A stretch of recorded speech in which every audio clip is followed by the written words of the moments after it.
Hi guys, good morning to all of you.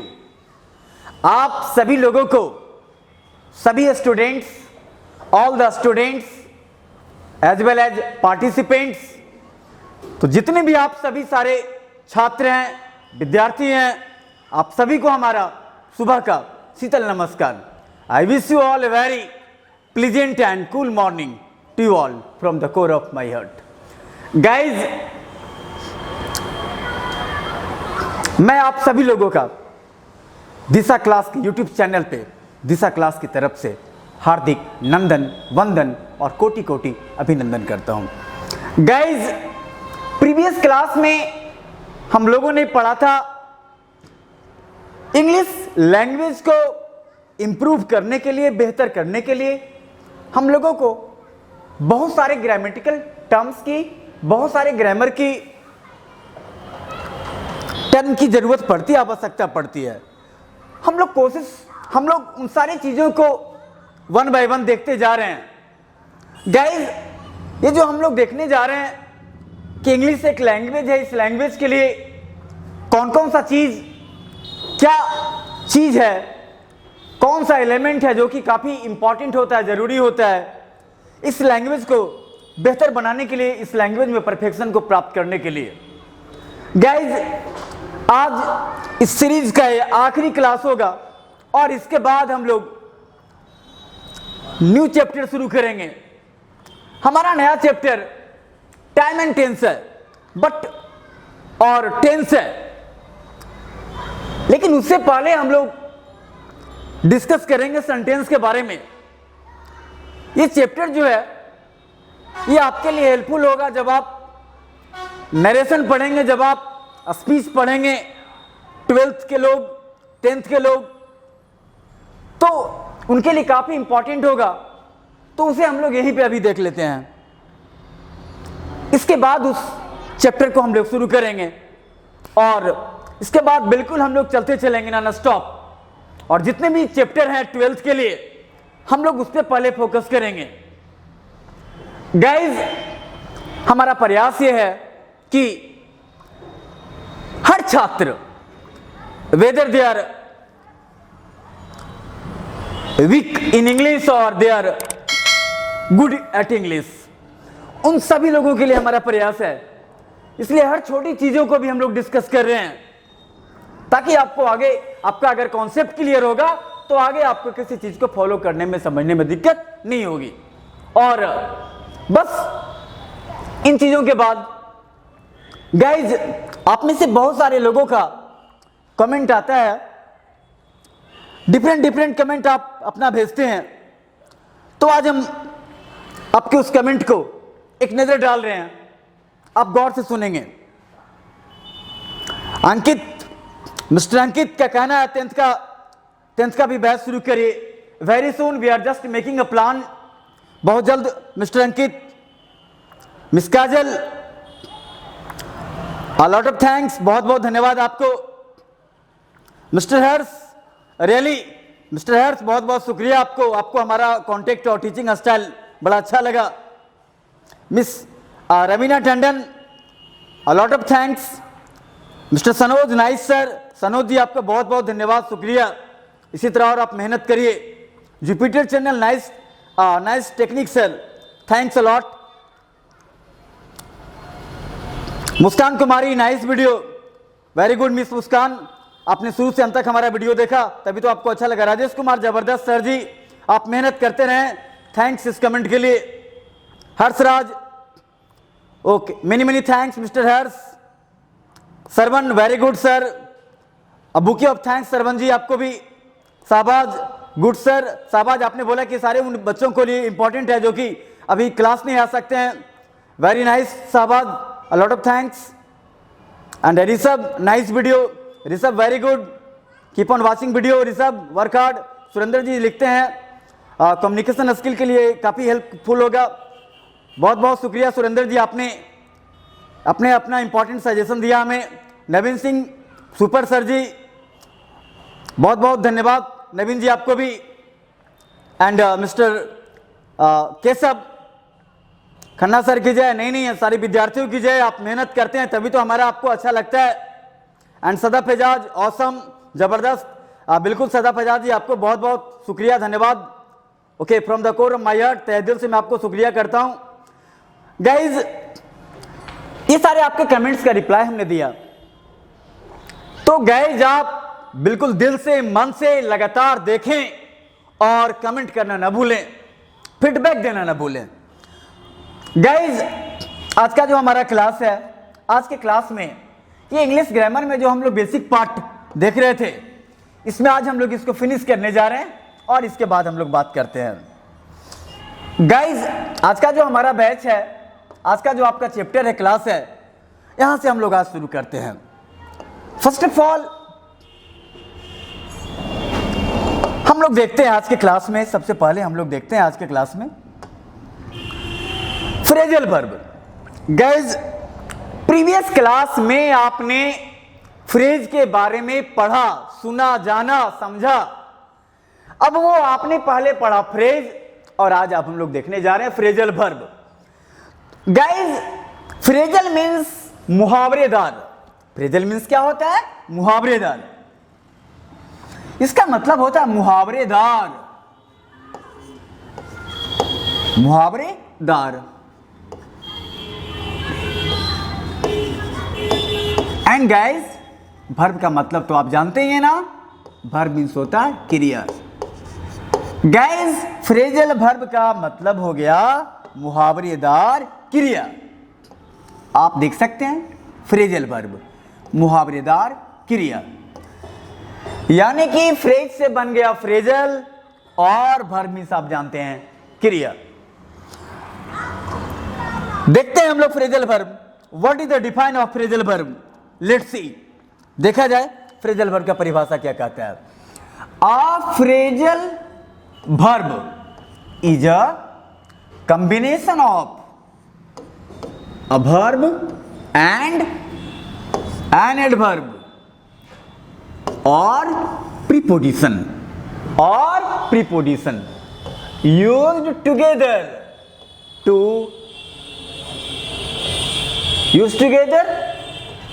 to have a particular meaning is called phrasal verb. Guys, phrasal verb का definition क्या देखेंगे आप फिर से। अ phrasal verb is a combination of a verb and an adverb और preposition. मुहावरेदार क्रिया जो है, एक क्रिया और एक क्रिया विशेषण, या एक क्रिया और एक प्रीपोजिशन का मिश्रण होता है, जिसका कि साथ साथ इस्तेमाल किया जाता है और उसका कोई खास अर्थ होता है, उसी को बोलते हैं फ्रेजल वर्ब। चलिए फिर से देखते हैं हम लोग फ्रेजल वर्ब के बारे में। ये गाइस, फ्रेजल वर्ब जो है an important part of English, written English, spoken English, competitive English, सारे प्रकार के इंग्लिश के लिए फ्रेजल वर्ब जो है काफी इंपॉर्टेंट रोल है ये। तो फिर से देखते हैं हम लोग इसको। A phrasal verb is a combination of a verb and an adverb or a preposition. मुहावरेदार क्रिया, एक क्रिया और एक क्रिया विशेषण, या एक क्रिया और एक विशेषण, या एक क्रिया विशेषण और विशेषण का मिश्रण होता है, जिसका कि साथ साथ इस्तेमाल किया जाता है और कोई अर्थ होता है, उसको बोलते हैं फ्रेजल वर्ब। यानी कि मुहावरेदार क्रिया, एक क्रिया और एक क्रिया विशेषण, या एक क्रिया और एक प्रीपोजिशन का मिश्रण होता है, जिसका कि साथ साथ इस्तेमाल किया जाता है और कोई खास अर्थ होता है, उसी को बोलते हैं फ्रेजल वर्ब। अंडरस्टूड? समझा आपने? Very good. अब देखिए आपके सामने हम लोग देख रहे हैं ये। गाइज, बी का मतलब होता है होना, लेकिन यहां बी के साथ हम लोग लगा दिए ऑफ, ओ एफ एफ, दो ऑफ होता है। बिल्कुल आपने सही बोला, हमारे इंग्लिश में दो ऑफ होता है। एक हो गया ओ एफ ऑफ और दूसरा वाला हो गया O F F off. Students, आप जानते हैं ओ एफ ऑफ ये भी प्रीपोजिशन है, और ओ एफ एफ यानी कि ओ डबल एफ ये भी प्रीपोजिशन है। दोनों प्रीपोजिशन है, बट लेकिन दोनों में अंतर है। तो बी का मतलब होता है होना, जो कि एक वर्ब है, मेन वर्ब है, क्रिया है, मुख्य क्रिया। और उसी बी के साथ अगर, तो बी का मतलब हो रहा है होना, लेकिन अगर हम लोग बी के साथ लगा देते हैं ऑफ, तो बी ऑफ का मतलब होता है चला जाना। या एक फ्रेजल वर्ब का एक से ज्यादा अर्थ भी होता है, चला जाना। बी ऑफ मीन्स क्या होता है? चला जाना। Well, all the students have, all the students are of, सारे विद्यार्थी जो है यहां नहीं है, चले गए हैं। ये तो बी ऑफ मीन्स चला जाना। गाइज,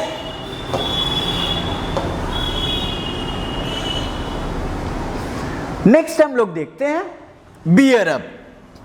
नेक्स्ट हमारा क्या है? Beer up.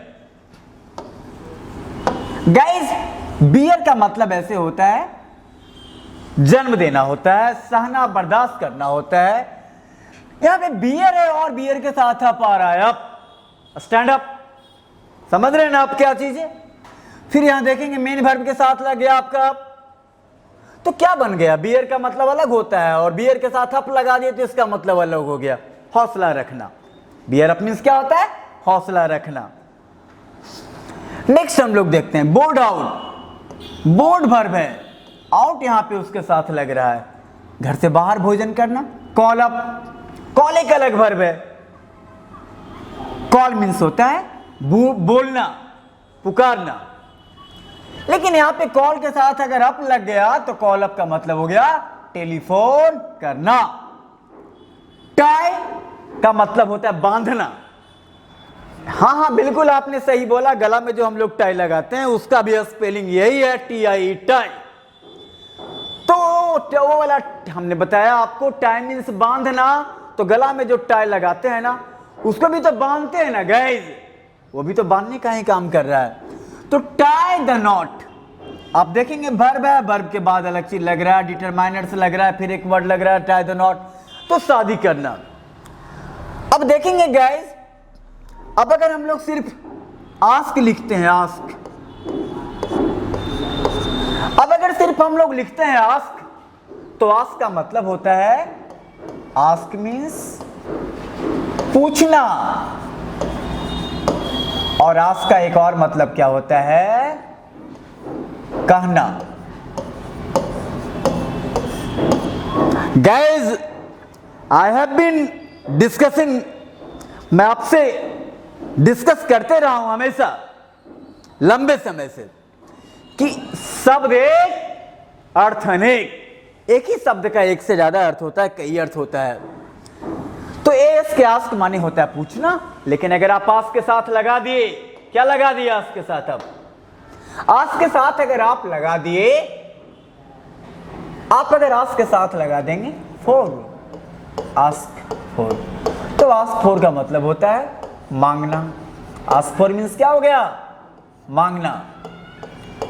गाइस, कहने का मतलब है कि आस्क का मतलब हो रहा है पूछना, आस्क का मतलब हो रहा है कहना, लेकिन आस्क के साथ अगर आपने लगा दिया फॉर, तो आस्क फॉर माने क्या हो गया? मांगना। इसी तरह से देखेंगे कैरी, तो कैरी मीन्स क्या होता है? ढोना, लेकिन कैरी के साथ आप लगा देंगे प्रीपोजिशन ऑन, तो कैरी ऑन का मतलब क्या होता है? जारी रखना, continue, continue, carry on.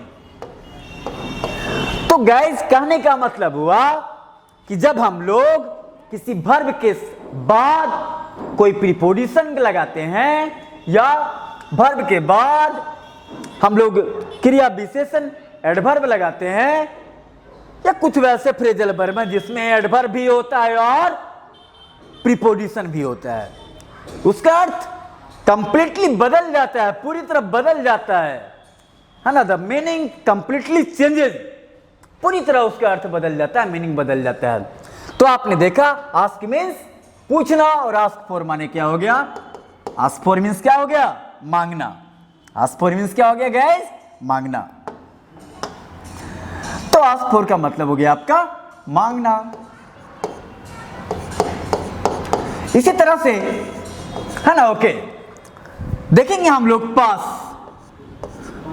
PASS pass away. तो पास मीन्स क्या होता है? गुजर जाना या उत्तीर्ण होना। लेकिन पास अवे मीन्स गाइस होता है डाई। मतलब समझ रहे हैं ना, मरना या मर जाना। Very good. इसी तरह से होता है, देखेंगे पुट जो कि वर्ब है, अप एडवर्ब है, और विद क्या चीज है? विद प्रीपोजिशन है।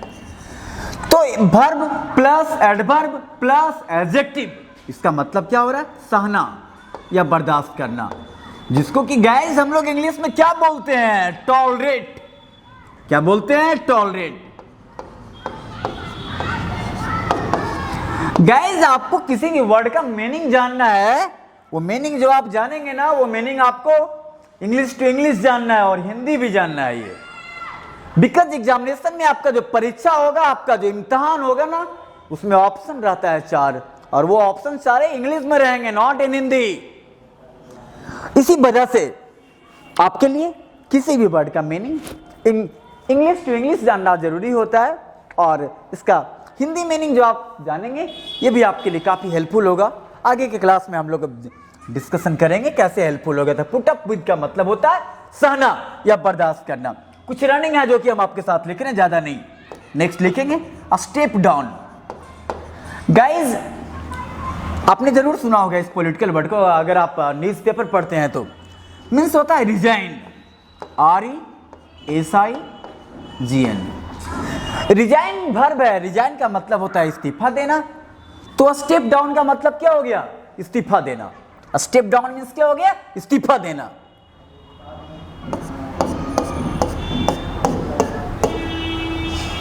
स्टेप डाउन मीन्स इस्तीफा देना। And one more, wind up. Wind up means and, समाप्त करना, समाप्त होना, या फिनिश, समाप्त करना। गाइज आप देख सकते हैं इस सारे जो आपके फ्रेजल वर्ब हैं, मैट्रिक की परीक्षा में और 12th में तो आना ही आना है। एडम्स एंड फ्रेजेज और फ्रेजल वर्ब मिला के 3 नंबर का आता है, 3 मार्क्स का आता है। ये समटाइम्स फ्रेजल वर्ब भी आता है 3 मार्क्स का, 2 मार्क्स का। तो बिल्कुल आपको समझना यह है कि फ्रेजल वर्ब का निर्माण कैसे होता है। तो एक क्रिया और एक क्रिया विशेषण और एक क्रिया और एक प्रीपोजिशन का वैसा मिश्रण जिसका कि साथ साथ इस्तेमाल किया जाए, कोई अर्थ होता है, वो फ्रेजल वर्ब होता है। देखा आपने कि कैसे किसी एक वर्ब के साथ कोई प्रीपोजिशन लगाते उसका पूरा अर्थ बदल जाता है, उसका पूरा मीनिंग बदल जाता है। This is phrasal verb. Guys after reading phrasal verb को पढ़ने के बाद अब हम लोग चलते हैं नेक्स्ट। आज का हमारा जो फ्रेजल वर्ब के बाद जो हमारा नेक्स्ट टॉपिक है, वो नेक्स्ट टॉपिक आपका है proverb. Guys very interesting, very important, बहुत मजेदार और बहुत ही महत्वपूर्ण। तो गाइज मैं आपका वेलकम करता हूं, यू आर वेलकम। प्रोवर्ब की दुनिया में हम आपका स्वागत करते हैं। PROVERB, proverb. प्रोवर्ब का मतलब होता है कहावत। प्रोवर्ब मीन्स क्या होता है? कहावत। गाइस प्रोवर्ब का मतलब कहावत होता है, कहावत।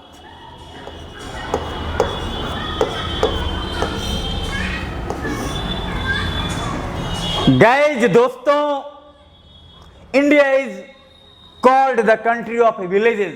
भारत को गांव का देश कहा जाता है, और गांव में एक से एक बहुत सारे कहावत कहे जाते हैं, बहुत सारे कहावत बोले जाते हैं, बहुत सारे कहावत गांव में बोले जाते हैं। नीम हकीम खतरे जान, ठीक है, बहुत सारे कहावत चले जाते हैं। हम लोग देखते हैं वन बाय वन। सबसे पहले let us see the definition of proverb. A proverb is a short, well-known statement that gives us advice about our lives and also tells us about our problems. Guys कहा जा रहा है कि proverb के बारे में बोला जा रहा है, प्रोवर्ब के बारे में आपको कहा जा रहा है, क्या कहा जा रहा है गौर करेंगे आप। प्रोवर्ब के बारे में कहा जा रहा है कि a proverb is a short well known statement. कहावत जो है एक आम प्रचलित संक्षिप्त कथन होता है। That gives us advice about our life and also tells us about our problems. यानी कि कहावत जो है वो एक आम प्रचलित संक्षिप्त कथन होता है जो कि हमारी जिंदगियों के बारे में, हमारी जिंदगी के बारे में सलाह देता है और हमारी समस्याओं के बारे में भी कहता है, हमारी समस्याओं के बारे में भी बताता है, उसी कहावत कहा जाता है। गाइस फुल एंड फाइनल आप ये समझो इस बात को कि जो कुछ भी हमारे बुजुर्गों ने, हमारे पूर्वजों ने अपने ज्ञान और अनुभव के आधार पर जो कह दिया वही कहावत है ये, और उसे काटा नहीं जा सकता। ना आज से सैकड़ों साल पहले, ना आज से हजारों साल पहले उसे काटा जाएगा। These proverbs are just like universal truth। ये सारी कहावतें जो होती है ना बाबू, my near and dear loving students, कहावत जो होता है ना वो बिल्कुल समझ करके चलिए। यूनिवर्सल ट्रूथ, अकाट्य सत्य, चिरंतन सत्य, वैसी सच्चाई जिसे दुनिया का कोई भी आदमी झूठा नहीं सिद्ध कर सकता है, काट नहीं सकता है। तो गाइस फिर से देखते हैं कहावत को हम लोग। Short well known statement, short well known statement का मतलब होगा, पूरा का मतलब हो जाएगा, है ना, ये पूरा का मतलब हो गया, ये शॉर्ट वेल नोन स्टेटमेंट का मतलब हो गया आम। अब ये आम का मतलब आप समझ रहे हैं, ठीक है। आम प्रचलित, आम प्रचलित संक्षिप्त कथन, संक्षिप्त कथन। आम का मतलब हर आदमी जानता हो उसको, जो अनपढ़ है ना, जो इलिटरेट है वो भी जानता हो, जो काफी पढ़े लिखे हैं वो भी जानते हो। वो आम हर आदमी जानता है, पढ़ा लिखा, अनपढ़, गरीब लोग और सुखी संपन्न लोग, अमीर लोग, सब लोग जानते हैं। तो ये हो गया आम। प्रचलित माने चलन में है, फैशन में है, उपयोग में है। संक्षिप्त का माने समझ रहे ना, छोटा, छोटा जो होता है उसको बोलते हैं संक्षिप्त। बस उसके बाद चर्चा करने वाले हैं हम लोग, एब्रिविएशंस और एक्रोनिम पे चर्चा करने वाले हैं हम लोग। बिल्कुल हम लोगों ने प्लान किया है कि आपके कॉन्सेप्ट को क्लियर करना है, आपके बेसिक को स्ट्रॉन्ग करना है। तो गाइस प्रचलित समझ रहे हैं, फैशन में है, चलन में है। संक्षिप्त मतलब छोटा, शॉर्ट में कथन, किसी के द्वारा बोली गई बात। तो एक कहावत जो है एक आम प्रचलित संक्षिप्त कथन होता है जो कि हम लोगों को हमारी जिंदगी के बारे में सलाह देता है और हमारी समस्याओं के बारे में भी बताता है। वही क्या चीज है? कहावत। Guys students, let us see the proverb one by one. Well, when in Rome, when in Rome, when in Rome, do as the Romans do। जैसा देश वैसा वेश। गाइज आप दिल्ली में कोई व्यक्ति सिविल सर्विस की तैयारी करता है, वो गांव जाता है और गांव जाकर के फटाफट खटाखट अंग्रेजी बोलना शुरू कर देता है। वो तो नहीं, आप गांव जाते हो ना तो गांव की भाषा बोलो। आप मेट्रोपोलिस जाते हो, महानगर जाते हो, वहां का लैंग्वेज बोलो। तो जैसा देश वैसा वेश। When in Rome, do as the Romans do।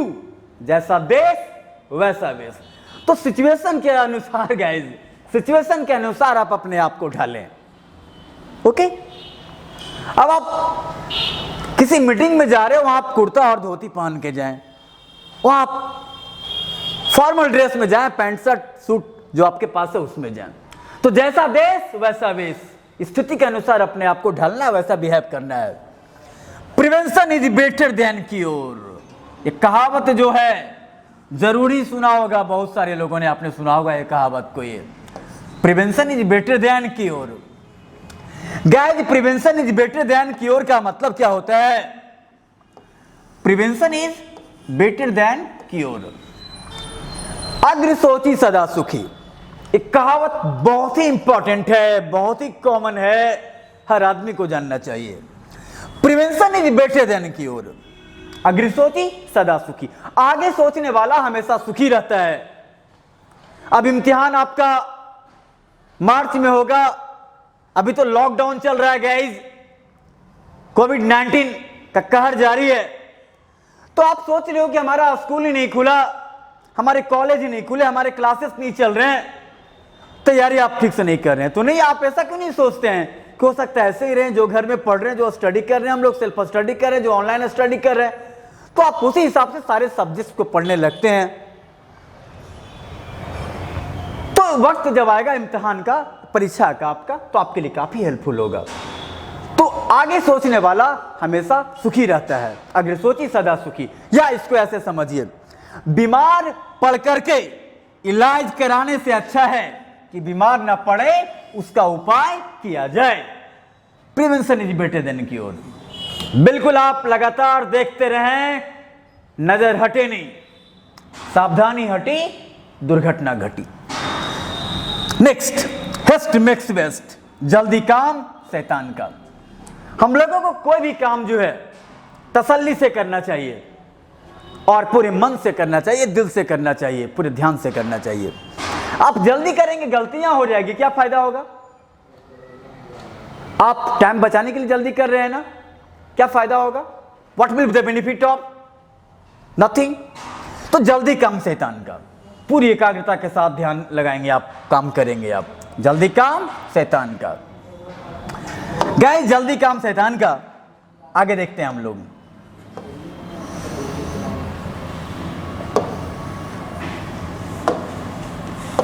जल्दी काम शैतान का, अब देखते हैं हम लोग ये। An empty mind is a devil's workshop, खाली दिमाग शैतान का घर होता है। गाइज, अगर आप सचमुच में, if you really want to be happy in your life, आप व्यस्त रहें। अगर आप सचमुच में अपनी जिंदगी में हमेशा खुश रहना चाहते हैं, तो आप व्यस्त रहें। जो रहेगा, जो हमेशा व्यस्त रहेगा, वो हमेशा मस्त रहेगा, याद रखेंगे आप हमेशा के लिए। So guys, an empty mind is a devil's workshop, खाली दिमाग शैतान का। इसलिए व्यस्त रहें, कंस्ट्रक्टिव काम करते रहें, पॉजिटिव काम करते रहें। All that glitters is not gold, all that glitters is not gold. हर चमकने वाली चीज, हर चमकने वाली चीज सोना नहीं होती। या हाथी के दांत खाने की ओर, दिखाने की ओर। Next, wounds heal up, scars remain, जख्म भर जाते हैं, दाग रह जाते हैं। जख्म भर जाते हैं, दाग रह जाते हैं। Wounds heal up, scars remain. A light purse is a heavy curse, गरीब की जोरू सबकी भाभी। जो कमजोर आदमी की जो मिसेज होती है ना, वाइफ होती है ना, हर कोई उसको भाभी समझता है, हर कोई मजाक करना चाहता है। गाइज, नेक्स्ट आप देखेंगे, उस एग्जाम्पल को देखने के बाद आपका नेक्स्ट प्रोवर्ब जो है वो देखते हैं हम लोग। Nearer the church the farther from God, चिराग तले अंधेरा। आप देखेंगे ना कि जो अब तो आप ट्यूबलाइट के पास पढ़ते हो, सीएफएल के पास पढ़ते हो, बहुत सारे गांव हैं जहां की लैंप जलता है, लालटेन जलता है, तो देखेंगे वो दूसरे को रोशनी देता है, लेकिन खुद उसका जो है ना, जहां पे वो रखा रहता है, खुद वहां पे अंधेरा रहता है। उसका जो नीचे का पोर्शन है वहां पे अंधेरा रहता है। ये चिराग तले अंधेरा। गाइस, हम लोग बात कर रहे थे nearer the church the farther from God. तो वैसा लालटेन या लैंप जो दूसरे को रोशनी देता है, उसका जो पेंदी होता है ना, वहीं पे अंधेरा होता है। चिराग तले अंधेरा, डूबते को तिनके का सहारा। A drowning man catches a straw. अगर आदमी, if anyone is in hot water, अगर कोई आदमी ट्रबल में है तो थोड़ा सा सपोर्ट भी उसके लिए बड़ा सपोर्ट के जैसा लगता है और बड़ा सपोर्ट होता है उसके लिए। सो गाइज, कहने का मतलब हुआ कि प्रोवर्ब जो है इंपॉर्टेंट पार्ट है इंग्लिश लैंग्वेज का, ग्रामर का। All is well, all is well, all is well that ends well, all is well that ends well. Guys, आपने जरूर सुना होगा इस प्रोवर्ब को, all is well that ends well, यानी कि अंत भला, अंत भला तो सब भला।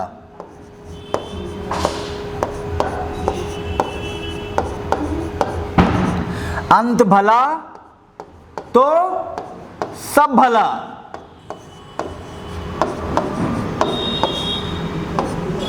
Guys, I mean to say that just as a good starting, a good beginning is quite essential for everyone in the world, in the same way a good finishing, a good ending is also important.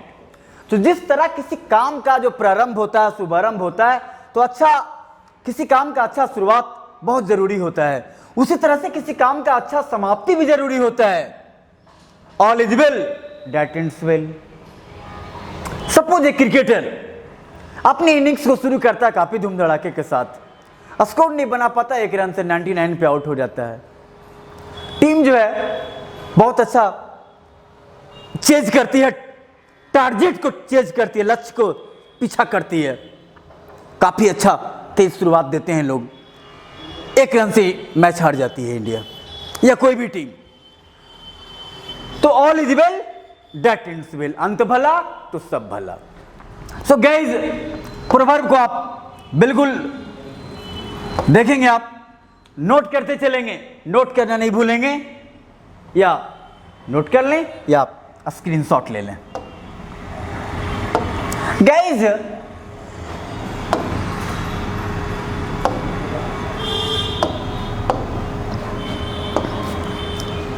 ये जो हम लोग देख रहे हैं English language के important के लिए कौन सारे वैसे फैक्टर हैं जो कि इंपॉर्टेंट है, उसको काफी इंपॉर्टेंट होते हैं इंग्लिश को इनहेंस करने के लिए। तो इसी कड़ी में हम लोग आगे चलते हैं और इस कड़ी में देखते हैं हम लोग अब एक्रोनिम। एक्रोनिम का मतलब होता है परिवर्णी शब्द। गाइज, एक्रोनिम का मतलब होता है कि परिवर्णी शब्द, a short word that is made, that's made from the first letters of a group of words. A short word, एक छोटा सा शब्द जिसका कि निर्माण किया जाता है शब्दों के समूह के, शब्दों के समूह के प्रत्येक शब्द के पहले अक्षर से जिसका निर्माण हो, उसी को क्या बोलते हैं? एक्रोनिम। क्या बोलते हैं? एक्रोनिम बोलते हैं, परिवर्णी शब्द बोलते हैं। तो गाइस, एक्रोनिम का मतलब हुआ कि अ शॉर्ट वर्ड, एक संक्षिप्त शब्द, दैट इज मेड, जिसका कि निर्माण किया जाता है from the first letters of a group of word, शब्दों के समूह के, शब्दों के समूह के, शब्द के प्रथम अक्षर से, फर्स्ट लेटर से जिसका निर्माण किया जाता है, वो क्या होता है? एक्रोनिम कहते हैं उसको, परिवर्णी शब्द कहते हैं। गाइज, हम आपके साथ डिस्कस करने जा रहे हैं एक्रोनिम में, जो कि काफी इंपॉर्टेंट है, हमारे डेली लाइफ में यूज होते हैं और कह नहीं सकते हैं कितने इंपॉर्टेंट हैं, आप इसे महसूस कर सकते हैं। You can realise, you can feel. Guys, हमारा फर्स्ट है एड्स, आपने सुना होगा। Acquired, you mean acquired, A for acquired, I for immune, and D for deficiency, and S for syndrome. It's a disease. It's a disease which is incurable, INCURABLE। The disease which can not be cured is called incurable. वैसा रोग जिसे ठीक नहीं किया जा सके उसे बोलते हैं incurable, such as cancer, AIDS, और फिलहाल तो आपका है पैंडेमिक। फिलहाल आपका पैंडेमिक चल रहा है। कौन सा पैंडेमिक? कोविड-19। नेक्स्ट देखते हैं guys, HIV, human immunodeficiency virus. It's a virus, it's a disease. Guys ये जो हमारा नेक्स्ट एक्रोनिम है, ये जो आपका नेक्स्ट एक्रोनिम है, इस नेक्स्ट एक्रोनिम को अक्सर हम लोग सुनते हैं। इस एक्रोनिम को अब हमेशा अधिकांशतः लोग अक्सर सुनते ही रहते हैं। तो देखिए इस एक्रोनिम में आखिर दरअसल बात क्या है, देखते हैं हम लोग। ये यूनेस्को, गाइस यूनेस्को एक ऑर्गेनाइजेशन है, united nations educational scientific and cultural organisation. United nations educational scientific and cultural organisation, इसे क्या बोलते हैं? एक्रोनिम हुआ यूनेस्को। आप देख सकते हैं कि जो भी हमारा आपका ग्रुप ऑफ वर्ड्स है, प्रत्येक वर्ड का फर्स्ट लेटर दिया है। आप देख सकते हैं यू आपका आ गया, आप देख सकते हैं एन आपका आ गया। You can see, you can have a look, E well, आप देख सकते हैं एस आ गया, ओके, आप देख सकते हैं सी आ गया, and you can see, you can watch, O आ गया। तो इस समूह में जितने भी वर्ड हैं, सभी शब्दों का, सभी वर्ड का पहला अक्षर, पहला लेटर से निर्माण किया गया है यूनेस्को। इसी तरह से वर्ड आपका काफी चर्चा में है, आप सुनते होंगे अक्सर WHO। आप अक्सर सुनते रहते हैं WHO ने कहा, WHO ने कहा। तो वर्ल्ड हेल्थ ऑर्गेनाइजेशन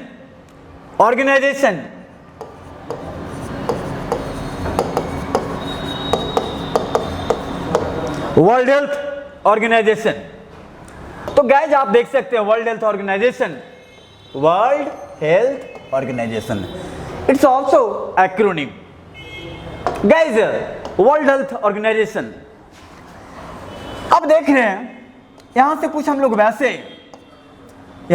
लोग वैसे एक्रोनिम को देख रहे हैं जिसका इस्तेमाल आज के मॉडर्न इंग्लिश में मैसेज भेजने में, रिटन इंग्लिश को लिखने में, मैसेज भेजने में, मैगजीन्स में, सोशल मीडिया में, ट्विटर, गूगल, फेसबुक, हर जगह यूज होता है। तो आप सब कुछ होने के बावजूद भी आप असहाय होंगे अगर आप नहीं जानेंगे तो। गाइस जिसमें आपका जो है AAMOF, ए से हो गया एज, दूसरा एस ए, तीसरा से मैटर, और ओ से ऑफ, एफ से फैक्ट।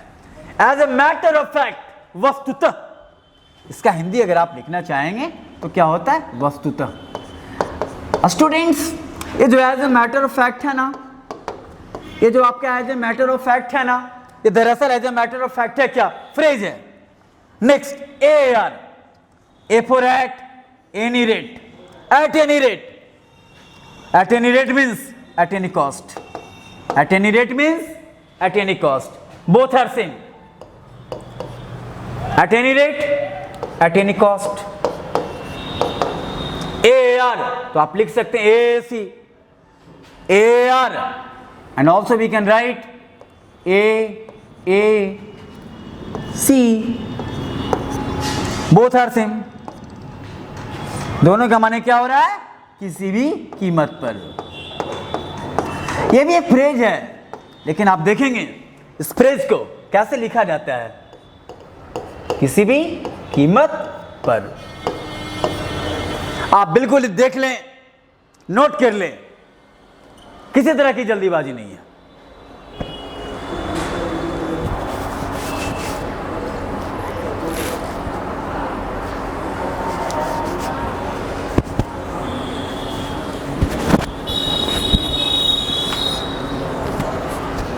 गाइज अगर आप नोट कर लिए हैं तो चलते हैं हम लोग आगे।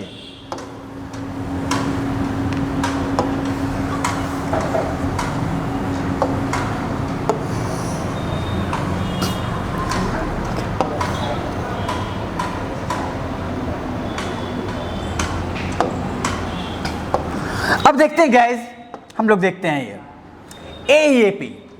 A फॉर क्या हो गया? एज, और अर्ली, फिर क्या हो गया? ऐसे as possible, as early as possible, as early as possible, as early as possible, माने जितना जल्द के, माने जितना जल्दी जितना संभव हो के, माने उतना जल्दी जितना संभव हो, उतना जल्दी जितना संभव हो, as early as possible, as early as possible, उतना जल्दी जितना संभव हो।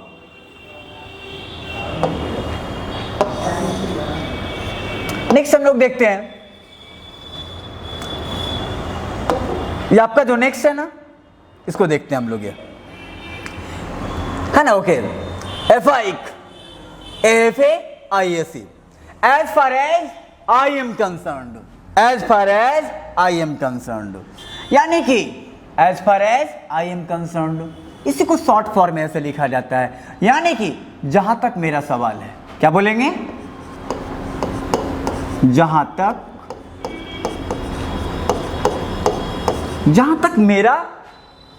तक मेरा सवाल है।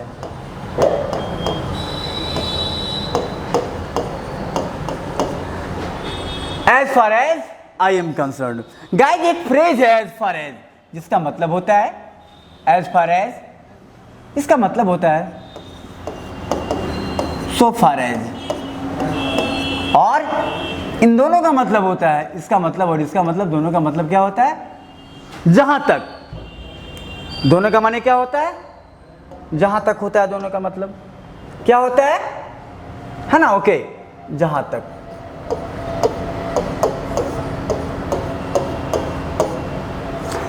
As far as I am concerned, जहां तक मेरा सवाल है। नेक्स्ट हम लोग देखते हैं, ये नेक्स्ट आपका है ना। ओके, अब all AWL, A for absent, A for क्या हो गया? absent, ए फॉर हो गया आपका absent, and W for without official letter, means absent without official letter, absent without official letter, means इसको इंग्लिश में फ्रेंच लीव भी बोलते हैं। एक वर्ड आता है आपके हमारे इंग्लिश में, एक वर्ड आता है फ्रेंच लीव, फ्रेंच लीव। तो गाइस फ्रेंच लीव का मतलब होता है बिना सूचना की छुट्टी, वैसा छुट्टी जिसमें बोला नहीं जाए, कहा नहीं जाए, एप्लीकेशन नहीं दिया जाए, ईमेल नहीं किया जाए और छुट्टी हो जाए, उसे हम लोग क्या बोलते हैं? French leave. उसी है ना, उसी बात को कहा जा रहा है एब्सेंट विदाउट ऑफिशियल लेटर का एक्रोनिम हो गया AWL। नेक्स्ट पिन, ठीक है, पर्सनल आइडेंटिफिकेशन नंबर। देखते हैं ना स्मार्टफोन में लोग पिन लगाते हैं, पिन नंबर लगाते हैं। ये पिन है क्या? पर्सनल आइडेंटिफिकेशन नंबर, मतलब आपका निजी या व्यक्तिगत पहचान का जो नंबर होता है, जो आप जानते हैं, ये ATM में भी होता है ये। नेक्स्ट देखते हैं राडार। अगला क्या हमारा? Radar, radio detection and ranging. जरूरी आपने इस वर्ड को भी सुना होगा, radio detection and ranging. Radar को ऐसे बोला जाता है। ये राडार को देखने के बाद गाइस हम लोग चलते हैं आगे। स्कूबा, स्कूबा का भी आपने जरूर सुना होगा, स्कूबा के बारे में, और नहीं सुना होगा ना तो लीजिए सुन लीजिए। नहीं सुना है आपने तो सुन लेंगे। स्कूबा, स्कूबा मीन्स होता है self contained under water breathing apparatus। apparatus एक वर्ड है, नाउन है। हम लोग जब नाउन पढ़ेंगे ना तो इस तरह के बहुत सारे वैसे वर्ड देखेंगे जो आप काफी इंपॉर्टेंट होता है इंग्लिश में। तो self contained under water breathing apparatus एक प्रकार का उपकरण होता है, apparatus यंत्र होता है। पानी के अंदर लोग जाते हैं, गोताखोर खास करके जब गोताखोर जाते हैं वो इसे लगाते हैं। GIF, ये तो पक्का जानते होंगे आप, पक्का 100%। आज के इस जो स्मार्टफोन का जो दौर चल रहा है, GIF, graphics interchange format, graphics interchange format. So guys हम लोग देख सकते हैं ग्राफिक इंटरचेंज ओके फॉर्मेट, ये आपका हो गया। ये भी हम लोग देखते हैं मैसेज में, सेलफोन में, स्मार्टफोन में दूसरे को मैसेज देने के लिए करते हैं। सो गाइज अब तक के हम लोग जो क्लास देख रहे थे, तो अब तक के क्लास में हम लोगों ने देखा कि बेसिक इंग्लिश ग्रामर का कुछ इंपॉर्टेंट एलिमेंट्स है, कुछ इंपॉर्टेंट ग्रामेटिकल ओके चीज है, कुछ वैसे चीज है जो कि काफी इंपॉर्टेंट होते हैं। तो ये सारे कुछ इंपॉर्टेंट फैक्टर थे ग्रामर के बारे में। हमारा प्रयास है कि वैसे छात्र जो अच्छे नहीं है वो भी अच्छे हो जाएं, और इसीलिए we are trying our level best to make your foundation and basic strong so that you may be capable of running and winning the race. हमारा प्रयास है, हम सभी लोगों का प्रयास है कि हम आपको सक्षम बनाएं, आप दौड़ने में सक्षम हो जाएं और रेस जीतें आप। सो गाइज इन सारे बेसिक चीजों को देखने के बाद हमारा जो आगे का जो चैप्टर है वो हमारा चैप्टर है सेंटेंस, और सेंटेंस के बाद हम लोग देखेंगे टेंस। ये टेंस क्लास 12th के लिए, मैट्रिक के लिए काफी हेल्पफुल होगा। 5 नंबर का ट्रांसलेशन जो आता है उसमें भी हेल्पफुल होगा। वॉइस बनाएंगे तो पैसिव से एक्टिव में भी के लिए काफी हेल्पफुल होगा। तो वो सारे चैप्टर हम लोग शुरू करेंगे फ्रॉम टुमारो। तो बिल्कुल आप कंटिन्यू रहें, रेगुलर रहें, keep in touch with YouTube channel of Disha classes withers. बिल्कुल आप संपर्क बनाए रखें, हमसे जुड़े रहें दिशा क्लास के यूट्यूब चैनल पे गाइज, और बिल्कुल रेगुलर रहें। और वैसे स्टूडेंट्स जो कि रेगुलर नहीं है, अपसेंट हो गए हैं, तो पिछला वीडियो देखना ना भूलें, पिछला क्लास में क्या हुआ ये देखना ना भूलें। और सबसे आपसे जुदा लेने से पहले, विदा होने से पहले, सबसे मोस्ट इंपॉर्टेंट बात जो है, द मोस्ट इंपॉर्टेंट थिंग, आप अपना फीडबैक देना ना भूलें गाइज, कमेंट करना ना भूलें आप। और अगर अच्छा लगे तो लाइक करें। तो गाइज आज की क्लास में हमारे तरफ से इतना ही आज के लिए। That is all, goodbye, see you, bye.